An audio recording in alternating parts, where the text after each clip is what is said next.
Alors là, purée, qu'est-ce qui vient de se passer? C'est pas possible. Mesdames, messieurs, Nantes-Lyon et Toulouse-Montpellier, il s'est passé des dingueries. Alors, Montpellier a remporté un match de football, Montpellier est en vie et n'est plus dernier, on va le voir. On va parler, je pense, brièvement de ça, on va surtout se concentrer sur Nantes-Lyon.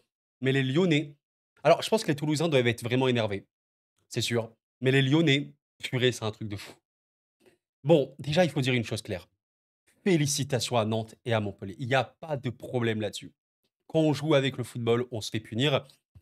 Je pense que là, les supporters, lyonnais, on va parler de Toulouse, à Montpellier après, ont vraiment de quoi être énervés, parce que c'est pas la première fois. Vous savez, ce match-là, il me rappelle quoi? Salut à vous d'ailleurs, hein, vraiment excellente vidéo à vous, prenez soin de vous. Ce match-là, entre Lyon et Nantes, me rappelle ce match-là. Reims-Lyon, où, vous avez un Lyon qui fait une première période, bah, honnêtement vraiment bonne, très bonne, mais tu as un peu de suffisance, tu es là, ou en vrai tu es un peu mieux, je pense. Et après en seconde, bah, tu arrêtes un peu. C'est pas possible. C'est pas possible. La suffisance des Lyonnais. La première période de Lyon, un bon Lyon, ça joue bien, c'est fluide. Noama qui marque son premier match de la saison, Tagliafico toujours aussi bon, Tolisso toujours aussi bon. Tu es en mode, bah voilà, Lyon, bah, elle va gagner contre une équipe qui peut faire des choses, mais qui vraiment ne joue pas pour l'instant. Bravo à eux. Mais de la suffisance, tu es un peu tranquille, tu es un peu machin. Et en seconde période, bah, limite, j'avais l'impression que tu avais envie de gérer le score. Mais tu peux pas. Tu peux pas. Mais les gars, Nantes a eu 5 tirs cadrés en seconde, 3 grosses occasions. Heu, merci Perry. Merci et bravo Perry, mais attendez, mais Perry te fait pas les arrêts de port, à la fin, il se passe quoi? Bah oui, Lyon perd le match. Lyon perd le match, c'est choquant. Les gars, le classement actuel, on doit en parler. L'Olympique Lyonnais, donc stagne, en vérité, stagne, est 6e de Ligue 1. Lens, qui a gagné, contre Angers, alors on va pas trop en parler parce que ce fut vraiment un match à peu près à sens unique où les Angevins ont eu beaucoup de mal, j'ai vu. Lens est à 30 points. Nice, on verra ce qu'ils vont faire contre Marseille, OK. C'est dommage. Regardez le classement d'en bas. Montpellier n'est plus dernier. Rennes est officiellement barragiste. C'est vraiment une folie. C'est chaud. En vrai, là, ce qui se passe, c'est vraiment très, très chaud. Et voilà, il y a Brest, avec la victoire qu'ils ont eu au Havre, peut remonter 28e. Mais en vrai, dans la course à l'Europe, c'est vraiment une folie. On a Toulouse qui, malheureusement, avec les 3 derniers résultats, ils étaient bien pour la course à l'Europe. Là, ils sont bien retombés. C'est chaud, c'est chaud, c'est chaud. Et voilà, là, je pense que le mot d'ordre à faire dans ce match-là, c'est évidemment bravo aux Nantais qui auront vraiment produit surtout quelque chose en seconde période avec un Moses Simon qu'on avait évoqué sur la chaîne, bah, il y a quelques semaines, début janvier d'ailleurs, qui est un des joueurs de Ligue 1 en vérité qui provoque le plus, qui percute le plus, qui dribble le plus, qui crée le plus d'occasions en Ligue 1. Je ne sais pas si vous le saviez, mais c'est vraiment de très, très, très loin un des joueurs qui crée le plus d'occasions en Ligue 1. Vraiment sous-coté, alors peut-être que son âge est un peu vieillissant, donc on ne sait pas trop, mais il porte à bout de bras Nantes. Vraiment, la raison pour laquelle je disais il y a quelques semaines, pour moi, Nantes peut se maintenir en Ligue 1, c'est parce qu'ils ont Simon. Entre autres, c'est-à-dire quelqu'un qui peut te faire basculer un match. Et honnêtement, oui, la lumière vient de lui dans ce match-là. Le but de Mostafa Mohamed qui marque en seconde, il est bon. Je crois que d'ailleurs, il a la dernière occasion, hein. La dernière grosse occasion, oui, c'est ça. Arrêt énorme, énorme de Perry, honnêtement. Le doublé pour Mostafa, il était bon. C'est une folie, mais vous me comprenez, je pense que vous êtes tenté ou quoi, que j'en veux aussi à Lyon. Purée, mais les Lyonnais, mais formés. Je vous jure, vous êtes Lyonnais, mais là, vous pouvez vous plaindre. Comment tu peux, entre guillemets, arrêter de jouer? On va me dire, oui, mais Koro, c'est aussi l'adversaire qui te fait déjouer Lyon. Alors, certes, le Nantes a vraiment bien joué en seconde, mais simplement, Lyon, on le voit. Ils ont arrêté de jouer quand on dit ça, c'est-à-dire qu'ils ont voulu conserver un score. Dans quel monde tu conserves un score 1-0 à l'extérieur? Contre une équipe comme Nantes qui a quand même ce potentiel offensif qui est là. C'est une folie. Sincèrement, c'est une folie. Et là, je vais être très, très, très, très honnête avec vous. On en a parlé sur la chaîne un petit peu. Est-ce qu'il faut virer Pierre Sage ou quoi? Moi, ma réponse était il ne faut pas virer Pierre Sage, ok? Par rapport à des arguments que j'ai pu développer, on va en parler un petit peu. Maintenant, aujourd'hui, nous sommes voilà, le 26 janvier 2025, alors je m'exprime. Plus que jamais, je sens Pierre Sage sur la sellette. Alors, malgré le fait que je considère que ce match-là, c'est pas Sage qui fait en sorte que Lyon ne gagne pas ce match-là, honnêtement. Parce qu'à un moment, les consignes du coach, elles sont ce qu'elles sont. Le jeu proposé par Lyon en première, il fut très, très bon. À un moment, tes joueurs, ils arrêtent de jouer. Je vais pas dire que c'est pas de ta faute, mais bien sûr que le rôle du coach, c'est aussi de les booster, de les mettre un petit peu plus à l'activité. C'est une vérité. Et dans ce cas-là, on peut débattre à quel point le groupe et le coach sont soudés ou pas. Mais à un moment, là, j'en veux aux joueurs. Là, j'en veux aux joueurs lyonnais. C'est fou, quoi. C'est fou de se dire que tu Putain, première période, tu as 70% de possession. Tu as Nantes qui essaie d'avoir un sorte de bloc médian à ressortir un peu sur toi, mais tu n'y arrives pas. Tu as vraiment des très, très, très bons relais intérieurs trouvés par Cherki, entre autres. D'ailleurs, voilà, je crois que sur ce match-là, occasion créée, Ryan Cherki, 5 occasions créées, 5 en 1 heure de jeu. C'est énorme. 4 passes précises réussies sur 4. Un XA, un expected assist de 1 quasiment. Purée, mais encore une fois, ça me rend triste de m'attaquer à lui parce que c'est un joueur que j'aime vraiment beaucoup pour le coup. Mais aïe aïe aïe, aïe aïe aïe, aïe aïe aïe aïe aïe. Lacazette, il a perdu vraiment de sa finition. Ça se voit cette saison. Ça se voit cette saison et par rapport à d'autres joueurs, vous voyez, Lacazette cette saison, c'est quoi? C'est 5 buts en Ligue 1 et 2 passes. Bon, on va dire les buts. Pour certains joueurs en Ligue 1, ce serait bien, quoi, mais c'est pas du tout le cas pour Lacazette qui a tellement perdu de sa superbe. C'est fou, quoi. Et pourquoi Lyon a arrêté de jouer, je sais même pas, quoi. Certes, Nantes a un peu plus élevé le rythme, mais tu perdais tes tuels ou quoi? Franchement, j'ai aussi envie de saluer un homme, Mata. Putain, mais Mata, il a bien, bien, bien, bien raison d'être en forme. Franchement, moi, je sais, je suis pas lyonnais, hein, ni rien, mais je vois Mata, je me dis, c'est le seul mec, entre guillemets, un peu solide dans cette équipe de foot. Défensivement, alors, Koumbedi, moi, j'ai trouvé OK, franchement, il est là, il fait, pour moi, des choses assez bien. Dans l'absolu, je pense que Mata Niakate, c'est un peu la charnière qu'il faut. Maintenant, c'est surtout une question de, comment vous dire, d'animation, de structure. Vous voyez, l'équipe, la défense, c'est pas simplement les défenseurs centraux.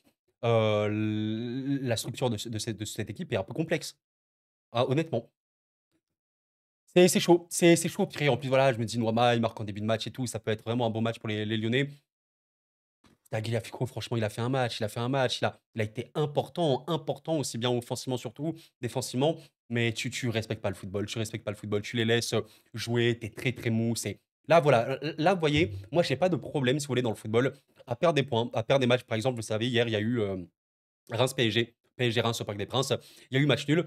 Bravo à Reims. Franchement, même si c'est évidemment pas le football qui nous fait le plus vibrer, mais c'est bien aussi pour eux de jouer vraiment, vraiment très, très bloc bas dans la surface, essayer de contrer contre le PSG. C'est le meilleur moyen, c'est très, très épuisant. Ils ont réussi à le faire parfaitement. Bravo à eux. Voilà, franchement, là, c'est le football. Mais ne pas respecter le foot, c'est autre chose. Franchement, Lyon, là, j'en veux aux joueurs. Franchement, je sais pas ce que va dire Pierre Sage, mais il y a des mecs comme Perry, comme Matache, ils doivent câbler un peu. Franchement, ils doivent devenir fous. Comme je le dis à chaque fois dans ces vidéos pour Lyon, oui, Ryan Cherki peut rater des choses. Mais moi, vous savez, je retiens à quel point le joueur, il a une plus-value sur le terrain.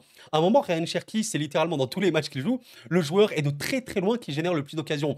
Donc, disons que sur l'échelle des joueurs que je vais attaquer, bon, Cherki, il est clairement pas parlé pour le premier. J'ai pas de problème qu'un joueur comme Cherki tente, rate beaucoup de ballons, mais qu'il crée 2, 3, 4, 5, 6, 7 occasions. Vous avez compris l'idée. J'en veux, on va dire, à parfois l'état d'esprit, parfois le relâchement. C'est tellement dommage, c'est tellement dommage. Il y a des joueurs, par exemple, je prends Veretout, au-delà de ce match-là, comprenez-le, les gars. Globalement, quelle est la plus-value et le rôle de joueur sur un terrain? Perso, je ne sais pas. Voilà, je prétends pas du tout connaître le football parfaitement ni rien, mais j'en veux simplement à l'état d'esprit. Est-ce que c'était des consignes de stage d'arrêter de jouer? Je pense pas. Il faut pas abuser. Mais tu passes d'un Lyon qui a 70-30, et ça, c'est vraiment révélateur, les gars. Je vous jure, c'est vraiment révélateur. Tu peux pas avoir 70% de possession en première période, bien joué, manquer un peu parce que tu es un peu suffisant, et en seconde période, tu as 50%. Ceci n'existe pas normalement. Ceci n'existe pas normalement. Putain, il y a même Almada, les frères. Almada. Almada, il est rentré. J'ai même pas pu profiter de son entrée. C'est un joueur fabuleux. J'ai même pas pu en profiter. Non, c'est chaud. Franchement, c'est très, très chaud. Encore une fois, un immense bravo pour le visage nantais que j'ai vu en seconde. Magnifique. C'est vraiment comme ça qu'on veut voir Nantes. Ça me rappelait un peu le Nantes qu'on a vu contre Marseille en première période.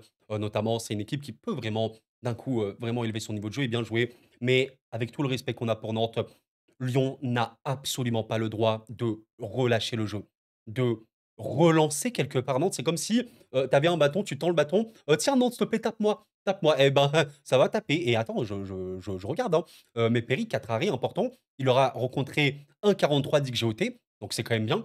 Il aura fait des arrêts importants. Purée, mais Perry doit vraiment câbler. Honnêtement, Perry et Mata, ils doivent devenir fous, entre autres, hein, entre autres.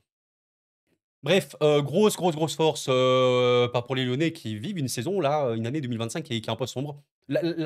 Ouais, depuis, cette période un peu sombre au début, Voilà, depuis, c'est vraiment très bien revenu. Beaucoup, beaucoup de super bons matchs pour Lyon. Moi, je les ai à peu près tous vus. Très, très, très, très qualitatifs. Des grosses victoires.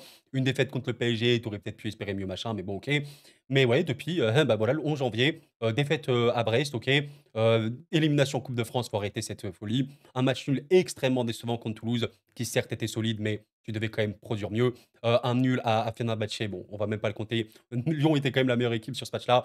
Et un nul avec beaucoup de regrets, sincèrement. Je me suis dit, enfin, Lyon va démarrer son année, mais là, je comprends pas. Honnêtement, vous me posez la question, Koro, pourquoi, comment tu expliques le fait que les Lyonnais ont arrêté? Je ne sais pas. Je ne sais pas. Sincèrement, je ne sais pas. Je comprends pas. Je ne devrais même pas chercher d'explication. Je ne comprends pas parce que, même en seconde, il y avait des possibilités lyonnaises, mais on dirait qu'ils y croyaient pas. On dirait qu'ils étaient sur le terrain, mais qu'ils y croyaient pas. C'est pas possible. C'est pas possible. Donc, la suite pour Lyon, je le rappelle, hein, on a en Ligue 1 la semaine prochaine OM-OL. Ouais, ouais. Alors, on verra pour Sage, hein, on verra bien. Mais d'expérience, ouais, on le sait, hein, les éliminations et également les défaites dans les gros matchs peuvent amener à la démission potentielle ou alors au licenciement d'un coach. Donc, ouais, mesdames, messieurs, je vous le dis de manière formelle, je ne suis pas le plus optimiste quant à l'avenir de Pierre Sage à l'Olympique Lyonnais. Encore une fois, je ne dis pas que c'est la bonne chose. Dans l'absolu, j'aimerais bien qu'il reste parce que je considère que c'est un coach qui peut vraiment apporter énormément de stabilité. Je pense que certes, alors je sais qu'il y a beaucoup la question de tactique qui revient. Peut-être que Lyon peut jouer différemment. Je suis peut-être d'accord avec vous vis-à-vis de ça. Mais simplement, ce qu'il a réussi à faire avec cet effectif de là où il vient, c'est quand même quelque chose de beau, de grand. C'est un gars qui aime sincèrement l'Olympique Lyonnais. Et par exemple, aujourd'hui, Nantes, Lyon, à part si tu me dis que Sage a dit aux Lyonnais arrêtez de jouer, c'est pas à cause de Sage qu'ils perdent ce match-là. Tu vois un peu l'idée. Si Lyon est éliminé en Coupe de France face à Bourgoin-Jallieu, D4 ou D5, c'est pas la faute du coach. Même si le coach, il est critiquable sur certains aspects. Et voilà, je sais que globalement, je pense que les Lyonnais aimeraient quand même qu'il reste. Maintenant, ouais. Il faut des résultats dans le football. Là, tu laisses passer tes chances. Lille a perdu en plus. Tu aurais vraiment pu revenir à hauteur de Lille. On verra Nice. Si Nice bat Marseille, ça peut être extrêmement serré, honnêtement. Mais je pense que là, pour les Lyonnais, limite, le mieux, ce serait que Nice et Marseille fassent un nul ou alors que Nice perde. Ouais, en vrai, que Nice perde. Je pense que ce serait un peu le mieux pour les Lyonnais. Attention, parce que Lens, Brest, même Strasbourg à 27 reviennent très très fort. Lyon peut vivre une fin de saison cauchemar, ce que j'espère pas quand même. Mais ouais, c'est le football. Bravo aux Nantais. Franchement, bravo aux Nantais, mais très, très, très déçu, ou plutôt saoulé de pourquoi Lyon a fait une super bonne période à on arrête. Incompréhensible. Incompréhensible. Bref, voilà pour le match Nantes-Longlet. Et oui, oui, je voulais quand même revenir rapidement sur le TFC Montpellier. Je regardais un peu les matchs comme ça de côté. Alors, c'est franchement le football, encore une fois. Comment vous dire? Montpellier, je ne saurais même pas comment vous définir ce match-là, mais déjà, alors, but de Caceres qui est très beau à 30, 25-30 mètres environ, je te dirais. Voilà, à 59e minute, pardon. Mais globalement, un Toulouse très peu dangereux. Après, tu me diras que Montpellier n'a pas été tant dangereux que ça. Mais la différence, c'est qu'ils ont été bah, plus réalistes, je te dirais. Ils ont eu une très très grosse occasion qu'ils n'ont pas mis. Alors, je sais plus, c'était quand. Peut-être c'est là. Ouais, voilà. C'est là à la 23e minute, en début de match, ok. Mais globalement, les deux occasions, on va dire, un peu nettes de Montpellier, ils les ont mis au fond. Qu'est-ce que je peux dire vraiment sur ce match-là entre Toulouse et Montpellier? En fait, je suis partagé entre dire que Montpellier, je suis partagé entre dire que Toulouse reste globalement solide parce que c'est pas une équipe qui concède énormément, malgré le fait que bah, là, encore une fois, il y avait pas notre cher Sidibé. Mais encore une fois, un problème de réalisme et même de tranchant sur ce match-là, parce que certes, Toulouse tire 15 fois, cadre 6 fois, on a vraiment, vraiment vu pire. Mais bon, tu as une seule grosse occasion dans le match-là. Quand tu as un XG, c'est-à-dire que c'est bien, tu tires, tu cadres et tout, mais ce n'est pas un immense challenge pour le gardien. C'est pas comme si, voilà, le gardien d'en face, waouh, je suis en train de faire un match de fou. Le compte, il fait 4 arrêts. Bon, son XGOT, c'est la qualité des tirs cadrés, c'est 0,84. Il n'y a pas des arrêts lunaires non plus de Lecomte, tu vois un peu l'idée. Donc, il y a peut-être ce problème de génération d'occasions franches, tranchantes de Toulouse, mais ils l'ont déjà eu cette saison, donc c'est même pas vraiment ça le problème. Mais ouais, c'est simplement marquable à la finition. Ce qui est dingue, c'est que Caceres, il marque quoi? Caceres, il marque de loin, c'est une très, vraie forte finition, c'est fou. Et Montpellier, dans son réalisme, et qui fait vraiment un très bon début de saison. J'avais un feeling un peu chelou dans ce match-là. Je me suis dit, et pourquoi pas Montpellier qui fait franchement, une début d'année, je comprends pas cette équipe. Honnêtement, ils perdent contre Lyon. Franchement, ils auraient réellement mérité de gagner. Alors, il faut un match contre Angers avec deux rouges où Angers était vraiment bon. ils battent Monaco. Honnêtement, c'est globalement vraiment, vraiment mérité, je te dirais, dans l'ensemble. Monaco qui aura raté. Et là, Toulouse qui peut-être a manqué d'idées, manqué de réelles grosses situations. Et Montpellier qui en a profité dans les moments bah, où il fallait. C'est le football, j'ai envie de vous dire. C'est dingue, mais les gars, Montpellier, qu'est-ce qui se passe dans ce club? 17e, ils étaient complètement condamnés quasiment. Ben ouais, je pense que pour la première fois de la saison, les Montpelliérains peuvent espérer une, remontada inespérée, peuvent espérer, je sais pas, ouais, un maintien. C'est dingue, on verra, mais là, Rennes dans situation calamiteuse, c'est vraiment dommage pour Toulouse. Je pense que les Toulousains doivent être frustrés, les gars, mais je peux vous comprendre. Déjà, Toulouse, tu prétends à l'Europe, OK. Bon, tu as marqué 20 buts, c'est un peu gênant. Alors OK, tu pas beaucoup encaissé, mais c'est bien de marquer, c'est bien de marquer. 20 buts marqués, et je suis en train de regarder, mais c'est, eh ouais, c'est la 2e pire attaque de France. C'est dommage. C'est dommage, c'est dommage, c'est dommage. Franchement, c'est fou. C'est fou quand même, cette Ligue 1, elle a vraiment, vraiment des gros rebondissements. Comment on aurait pu croire que Montpellier allait, revenir et ne plus être dernier à l'issue de cette journée? Comme quoi comme quoi les gars, c'est fou. Bref, en tout cas, voilà, j'ai pas non plus des millions de choses à dire sur ce match-là parce que je le regardais surtout d'un œil, je regardais vraiment, vraiment, le Nantes-Lyon, pardon. Mais voilà, c'est cette lecture du match-là entre Toulouse et Montpellier, je pense qu'elle peut être partagée entre se dire que Montpellier, dans son réalisme et avec ses armes, peut réellement, bah, mériter cette victoire-là, mais également se dire que Toulouse peut être dans la frustration de se dire: «Ben, on a quand même fait des choses sur ce match-là». Bon voilà, on a, je pense, vu des pires matchs de football non plus, mais voilà, peut-être pas assez de danger pur et dur, peut-être pas assez de finition encore une fois et tu puni. Entre guillemets, tu leur donnes la seule opportunité qu'ils ont et tu punis, c'est le football. Le football restera du réalisme les amis et voilà. Bon, en tout cas, félicitations à Montpellier qui écrit un truc de fou, c'est vraiment incroyable. Eh bien écoutez mes chers amis, c'est la fin de cette vidéo. Je vous remercie d'avoir suivi. Prenez le temps de mettre un like, je vous remercie. Ouais bon, c'est fou là vraiment ce qui se passe, c'est assez dingue. Je vous remonte le classement, hein. Je pense que les Lyonnais et les Toulousains vont mal dormir ce soir, surtout les Lyonnais honnêtement qui tu peux pas arrêter de jouer comme ça. Tu peux pas dominer autant une période pour après, ne plus jouer et par contre, ouais, forcément les Nantais se mettent quand même bien parce que voilà 14e, cool, ils ont un goal average quand même bien sur Saint-Étienne. Ça va jouer de toute façon entre ces équipes-là et Montpellier qui sort de la dernière place et pour la première fois de la saison, ouais, Montpellier, peut peut-être écrire une histoire. La question du Stade Rennais, elle est majeure parce que Rennes, plus que jamais, là, il faut être honnête, hein, bah, ils ont jamais été aussi proches de la Ligue 2. Rennes il va se déplacer à Saint-Étienne notamment. Rennes qui affronte Strasbourg, qui affronte Lille, qui va se déplacer à Montpellier. Enfin, ici, PSG, Lens et tout. C'est chaud, mais là, ouais, Rennes, on verra bien. Et voilà, c'est le football, c'est des gros, gros, gros rebondissements. On verra ce que va donner Nice-OM. Et d'ici là, mes chers amis, je vous remercie d'avoir suivi la vidéo. Prenez soin de vous, c'était cool. Et la paix sur vous.